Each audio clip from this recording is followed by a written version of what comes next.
ఆ దేవుడు ఇస్తాడా లేదా అనే సందేహం నాకు లేదు.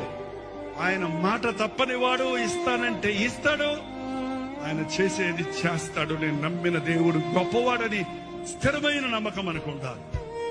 అన్ని ఉంటే దేవుడు ఉన్నాడని, అన్ని పోతే దేవుడు పోయాడని యోబు అనలేదండి. అన్ని ఉన్నా పోయినా నా దేవుడు నమ్మదగిన వాడే. నా జీవితంలో ఏది చేసినా అది నా మేలు కొరకే అని నమ్మాడు. అలాంటి స్టెబిలిటీ, స్థిరత్వం అనేది ప్రార్థన చేసే వారికి ఉంటుంది. ఆ దేవుడు ఇస్తాడా లేదా అనే సందేహం నాకు లేదు. ఆయన మాట తప్పని వాడు, ఇస్తానంటే ఇస్తాడు, ఆయన చేసేది చేస్తాడు. నేను నమ్మిన దేవుడు గొప్పవాడని స్థిరమైన నమ్మకం అనుకుంటాను. అన్ని ఉంటే దేవుడు ఉన్నాడని, అన్ని పోతే దేవుడు పోయాడని యోబు అనలేదండి. అన్ని ఉన్నా పోయినా నా దేవుడు నమ్మదగిన వాడే.